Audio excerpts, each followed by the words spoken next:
সালাউদ্দিন সাহেব আর একটা কথা দেখলাম, আমি কাগজে আস্তে আস্তে পড়ছিলাম যে না না, গণভোটকে আমরা মেনে নেব, গণভোটকে আমরা 4th শিডিউলে ওটাকে আপনার ইনক্লুড করে নেব। 4th শিডিউলে ইনক্লুড করলে পরে আপনার ওটাকে ভ্যালিডেশন দেওয়া হবে, কিন্তু 4th শিডিউলকে আপনি যদি ইনক্লুড করেন ওটা কিন্তু ডক্ট্রিন অফ নেসেসিটির আন্ডারে আসতে পারে। উনি বলে সংবিধান সংস্কার করা যায় না, সংবিধানকে সংশোধন করতে হয়। অবশ্যই সংবিধানকে সংস্কার করা যায়, পৃথিবীর বহু দেশই করেছে। উনি সংবিধানের কথা, সংশোধনের কথা কেন বলেন? কারণ কনস্টিটিউশন যদি সংশোধন হয় তাহলে সেটা জুডিশিয়াল রিভিউর আন্ডারে আসে। উনি কিন্তু সংবিধান ভালো করে পড়েছেন, বোঝা যায়, কিন্তু পড়েছেন যে কোন কোন আইন দিয়ে আমি এই পুরা আন্দোলন জুলাই প্রত্যেকটাকে ব্যর্থ করে দিতে পারবো। সেই জন্যই কিন্তু উনি সংবিধানটা কিন্তু ওনার ভালো জানা আছে, এটা বোঝা যায়, ওনার কথাবার্তা শুনলেই বোঝা যায়। কারণ ওটার কাউন্টার আর্গুমেন্ট দেওয়ার জন্য লোকের দরকার। আপনি যেটা বলছেন এটা তো পুরোপুরি সংবিধান নয়, আপনি তো অর্ধেকটা বলছেন, অর্ধেকটা বলছেন না। আপনি সংবিধানের স্পিরিটের কথা কোথায় বলছেন, যেটা একদম establish fact in a constitutional গভর্নমেন্টে। উনি কিন্তু অর্ধেকটা বলেন, অর্ধেকটা বলেন না। এই ছল চাতুরি, আমার তো মনে হয় আমাদের ভালো ভালো লয়ার অনেক আছে, আমি শিওর ওনাকে চ্যালেঞ্জ করা উচিত, বসা উচিত। বিচার বিভাগে হাত দেওয়া মানে হলো আপনি স্বৈরতন্ত্রের পথে অগ্রসর হচ্ছেন।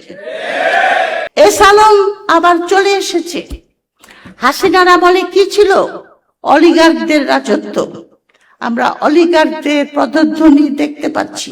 দলীয় নেতা উপস্থিত থাকতে আর একজন তার পক্ষ হয়ে কথা বলে, এটা কোনো পার্লামেন্টে আমি জানি না, আমার জ্ঞানের ভিতরে নাই। কিন্তু জনগণের যেটা ইচ্ছা সেটা হলো সবচেয়ে উপরে। কিন্তু উনি একটা বলছেন, একটা বলছেন না। এটা এক ধরনের কিন্তু একটা চাতুরতা, যে অনেকে বলে না যে half truth is Wars than সম্পূর্ণ মিথ্যা। অর্ধেক সত্য কথা বলাটা পুরো মিথ্যার চাইতে বেশি ভয়াবহ। সেই জন্য উনি অর্ধেকটা বলেন আর বাকি অর্ধেকটা বলেন না। যে গণভোটকে আপনার আইনি ভিত্তিতে বর্তমানে যারা সংসদে গেছেন তাদের অনেক অনীহা দেখা যাচ্ছে, এবং এই অনীহাটার ভিতরে একটা জিনিস আছে যে আমাদের যিনি স্বরাষ্ট্রমন্ত্রী তিনি কিন্তু আপনার বিভিন্ন সাংবিধানিক আইনকে উনি নিয়ে আসতেছেন সামনে, এবং এই আইনের কচকচানিতে, যেটা ডক্টর মাহবুবুল্লাহ বলেছেন যে এই আইনের কচকচানিতে আমরা বিভ্রান্ত। আমরা কিন্তু বুঝতে পারছি না যে উনি ঠিক কি করতে চাচ্ছেন, কি বলতে চাচ্ছেন। এবং আপনার কচকচানিটা এতদূর গিয়ে পৌঁছেছে যে উনি খালি আইনের কথাই বলছেন। যেরকম উনি বলছেন গণভোটকে আমরা মেনে নেব না, একবার বলছেন উনি সাংবিধানিক সার্বভৌমত্বের জন্য, আর একবার বলছেন যে সংবিধানে এটা নাই। দুটাই বলছেন, এবং দুটার ভিতরে কিন্তু আপনার রাজনীতির একটা থিওরি আছে, যেটাকে বলে আপনার পার্লামেন্টারি সভরেনিটি, আর একটা হলো কনস্টিটিউশনাল সভরেনিটি। এই দুই আর্গুমেন্ট যদি দেখান তাহলে কিন্তু উনি বলতে পারেন যে গণভোটকে আমাদের মেনে নেওয়া আমাদের জন্য লিগালি বাইন্ডিং না। কিন্তু উনি একটা জিনিস ভুলে যাচ্ছেন, ভুলে যাননি, ইচ্ছা করেই বলছেন না, সেটা হলো সংবিধান মানুষের জন্য, এবং সংবিধানের আইন দ্বারা সবকিছু কিন্তু হয় না। সংবিধানের একটা প্রসেসের ভিতরে একটা জিনিস আছে, সেটাকে বলা হয় সাংবিধানিক স্পিরিট। সাংবিধানিক স্পিরিটটা ঠিক আছে কিনা, সেই স্পিরিটটা কি?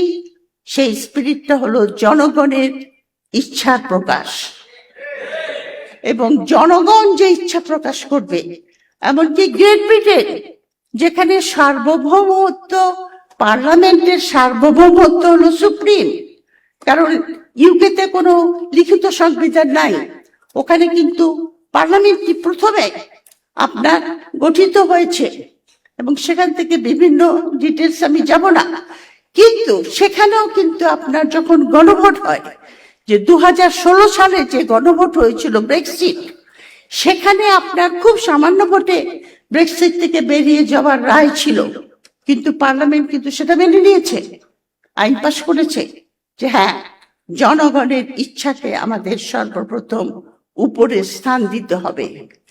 এমনকি পরবর্তী পর্যায়ে যখন লিখিত সংবিধান এসেছে, যেগুলিকে আপনার কনস্টিটিউশনাল থিওরির দ্বারা আপনার ইন্টারপ্রিটেশন দেওয়া হয়, সেখানেও বলেছে যে হ্যাঁ, লিগালি তুমি করতে পারো, কিন্তু জনগণের যেটা ইচ্ছা সেটা হলো সবচেয়ে উপরে। কিন্তু উনি একটা বলছেন, একটা বলছেন না। এটা এক ধরনের কিন্তু একটা চাতুরতা, যে অনেকে বলে না যে হাফ ট্রুথ ইজ ওয়ার্স দেন সম্পূর্ণ মিথ্যা। অর্ধেক সত্য কথা বলাটা পুরো মিথ্যার চাইতে বেশি ভয়াবহ। সেই জন্য উনি অর্ধেকটা বলেন আর বাকি অর্ধেকটা বলেন না। আর একটা প্রশ্ন আমি আপনাদের সামনে করব এখানে, যে আমি জানতে চাই আমাদের সংবিধানের প্রাইম মিনিস্টার কে? আমাদের সংবিধানের যেটা থাকে দলীয় যিনি নেতা, সাংবিধানিক নেতা, তিনি কে?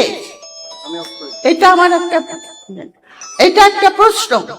কারণ যে সমস্ত সাংবিধানিক সমস্যা, যে সমস্ত আশা আকাঙ্ক্ষার কথা এই আন্দোলনের দ্বারা ইয়াং জেনারেশন তারা তুলে ধরেছে, সেগুলি মেনে নেবে না মালা মেনে নেবে, সেটা কিন্তু দলীয় নেতার বলার কথা। কিন্তু দলীয় নেতা যতক্ষণ না বলবেন ততক্ষণ পর্যন্ত আমরা এটা কি করে বুঝবো যেটা কার ভয়েস?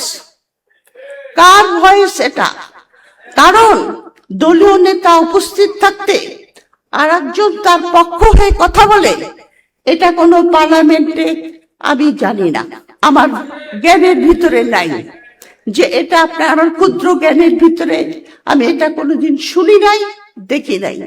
আমি বহুদিন কিন্তু পার্লামেন্টারি গভর্নমেন্ট নিয়ে দেশে থেকেছি, ওসব দেশে। তো সুতরাং তারপরে ওনার দলীয় নেতা বলেছে হ্যাঁ ভোট দেন আপনারা গণভোটে। তাহলে উনি কেন বলছেন না যে আমি হ্যাঁ ভোট দিয়েছি মানে এটা এখন মেনে নিতে হবে? আমরা ওনার মুখ থেকে শুনতে চাই।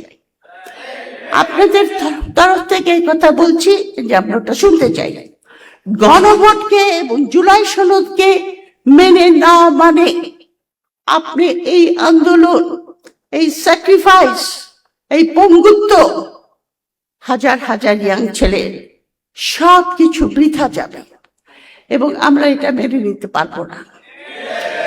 সুতরাং এই একটা পয়েন্ট। দ্বিতীয় পয়েন্টে বলে আমি শেষ করে দেব অল্প সময়, সেটা হলো ওনারা অনেক অধ্যাদেশ বাতিল করে দিয়েছেন এবং বলেছেন যে আমরা যাচাই বাছাই করব। যাচাই বাছাই কথাটা কিন্তু খুবই একটা অমিনাস কথা, কারণ যাচাই বাছাইয়ের মাঝখানে অনেক কিছু ঘটে। যে অধ্যাদেশগুলি উনি বাতিল করেছেন তারা বলেছেন পরে আমরা বিল আকারে আনবো। মানবাধিকার, পুলিশ কমিশন, গুম কমিশন, এগুলি সবই একটা জাতির জনগণের মানবিক অধিকার লঙ্ঘন করার জন্য যদি ঠিক মতো না হয় যথেষ্ট। দ্বিতীয় দুদকটা ভুলে গেছি, দুদক, এবং দুদকের না হলে দুদকের চেয়ারম্যানকে সরিয়ে দেওয়া হয়েছে। এস আলম আবার চলে এসেছে। হাসিনার আমলে কি ছিল? অলিগার্কদের রাজত্ব। আমরা অলিগার্কদের পদধ্বনি দেখতে পাচ্ছি। দ্বিতীয়ত আপনার যে কথাটা সবচাইতে বড় জিনিস যেটাতে হাত দিয়েছে তারা, সেটা হলো আপনার বিচার বিভাগের স্বাধীনতা। বিচার বিভাগের স্বাধীনতা হলো একটা সাংবিধানিক রাষ্ট্রের মূল ভিত্তি এবং আপনার এই বিচার বিভাগের যে সেক্রেটারিয়েট, সেটাকে ওনারা দিতে চাচ্ছেন না সচিবালয়। আর্গুমেন্ট করেছেন যে ওই সচিবালয় দিতে করতে যে টাকা লাগবে সেই টাকাটা তো জনগণের থেকে যাবে, ওটা জনগণের কাছ থেকে আমরা আনবো কি করে? কিন্তু বিচার বিভাগ তো আপনার মানে সরকারের একটা ব্রাঞ্চ, সেভেন ব্রাঞ্চ এটাকে বলে। এটার স্বাধীনতা যদি আপনি এনশিওর করতে না পারেন, বিভিন্ন ধরনের প্রসিডিওর আছে, আমি ওগুলি বলবো না, দীর্ঘস্থায়ী হয়ে যাবে। যেরকম বিচারকদের আপনার নিয়োগ, তাদের রিমুভাল, তাদের পেনশন ইত্যাদি ইত্যাদি অনেকগুলি আপনার সংবিধানে লেখা থাকে। এগুলি হয়ে গেছে আবার সংবিধানে এগুলি লেখা থাকে, কিন্তু ওই ভিত্তিটা পর্যন্ত তারা দিতে রাজি হচ্ছেন না। সংবিধানে বিচার বিভাগে হাত দেওয়া মানে হলো আপনি স্বৈরতন্ত্রের পথে অগ্রসর হচ্ছেন। কারণ আপনার শেখ হাসিনা অনেক কিছু করেছে, আপনারা জানেন, সংবিধানের নামে। এমনকি যে আন্দোলনটায় যে নাহিদরা করেছে সেটাও তো সংবিধান থেকেই শুরু। সংবিধানে বলেছিল কোটা হবে, তারপরে আবার সেটাকে ওভারটার্ন করে দিল, সেখান থেকে এখানে আসলো। সংবিধানকে ব্যবহার করে কেয়ারটেকার গভর্নমেন্টকে সরিয়ে দেওয়া হয়েছে। একটা কথাই আছে যে political question must be settled politically. Political question যদি বারবার বিচার বিভাগকে টেনে নিয়ে আসেন, সেটাকে বলে আপনার জুডিকেশন অফ দি পলিটিক্স। তার মানে আপনি জুডিশিয়ারিকে ধ্বংস করে দিচ্ছেন। এবং জুডিশিয়ারিকে ধ্বংস করে দিলে শুধু যে মানবাধিকার লঙ্ঘন হয় তা না, রুল অফ ল লঙ্ঘন হয় তা না, এটা লঙ্ঘন করে সোশ্যাল জাস্টিস, যেটাকে আমরা বলি ইনসাফ। সবচেয়ে বড় জিনিস হলো সংবিধানের যে আপনার মুরব্বী, যিনি সংবিধানকে রক্ষা করবেন যাতে দেশে সাংবিধানিক আইন চলে, সেটাকে আপনি ধ্বংস করে দিচ্ছেন। শেষ কথা আমি যেটা বলতে চাই, আমি দেখছি শুধু ছল চাতুরি। কারণ এখানে আপনার নাম কি, সালাউদ্দিন সাহেব আর একটা কথা দেখলাম, আমি কাগজে আস্তে আস্তে পড়ছিলাম যে না গণভোটকে আমরা মেনে নেব, গণভোটকে আমরা ফোর্থ শিডিউলে ওটাকে আপনার ইনক্লুড করে নেব। ফোর্থ শিডিউলে ইনক্লুড করলে পরে আপনার ওটাকে ভ্যালিডেশন দেওয়া হবে, কিন্তু ফোর্থ শিডিউলকে আপনি যদি ইনক্লুড করেন, ওটা কিন্তু ডক্ট্রিন অফ নেসেসিটির আন্ডারে আসতে পারে, যেটা আপনার কোর্ট পরে জুডিশিয়াল ভাবে রিভিউ করতে পারে। আরো একটা সবাইকে গোল খাবারের জন্য একটা কথা উনি সব সময় বলে থাকেন, সেটা আমাদের কথা, এই যে আইনের কচকচানি যেটা ডক্টর মাহবুবুল্লাহ সাহেব বলেছেন, সেটা হলো যে আপনার, উনি বলে সংবিধান সংস্কার করা যায় না, সংবিধানকে সংশোধন করতে হয়। অবশ্যই সংবিধানকে সংস্কার করা যায়, পৃথিবীর বহু দেশই করেছে। উনি সংবিধানের কথা, সংশোধনের কথা কেন বলেন? কারণ কনস্টিটিউশন যদি সংশোধন হয় তাহলে সেটা জুডিশিয়াল রিভিউর আন্ডারে আসে। উনি কিন্তু সংবিধান ভালো করে পড়েছেন, বোঝা যায়, কিন্তু পড়েছেন যে কোন কোন আইন দিয়ে আমি এই পুরা আন্দোলন জুলাই প্রত্যেকটাকে ব্যর্থ করে দিতে পারবো।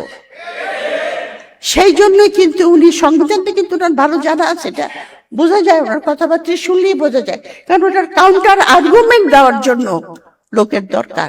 আপনি যেটা বলছেন এটা তো পুরোপুরি সংবিধান নয়, আপনি তো অর্ধেকটা বলছেন না, আপনি সংবিধানের স্পিরিটের কথা কোথায় বলছেন, যেটা একদম establish fact in a constitutional গভর্নমেন্টে। উনি কিন্তু অর্ধেকটা বলেন না। এই ছল চাতুরি, আমার তো মনে হয় আমাদের ভালো ভালো লয়ার অনেক আছে, আমি শিওর ওনাকে চ্যালেঞ্জ করা উচিত, বসা উচিত। লাস্ট কথা হলো, যেভাবে উনি একটা সংসদ চালানোর চেষ্টা করছেন, যে অপোজিশনকে কোনো কথা বলতে দিতে চান না, তাহলে এই 5 বছর কি আমরা এই ওয়ান পার্টি ডমিনেটেড পার্লামেন্টে থাকবো, যারা যা খুশি তাই করবে? সুতরাং আমাদের এখানে সবার আওয়াজ তুলতে হবে, ওনাকে চ্যালেঞ্জ করতে হবে যে আপনি যেগুলি বলছেন এটা অর্ধেক বলছেন, বাকিটা বলেন। বাকিটা না বললে পরে আমরা সংসদেও আওয়াজ তুলবো, আমরা বাইরেও আওয়াজ তুলব। আপনাদের অনেক ধন্যবাদ।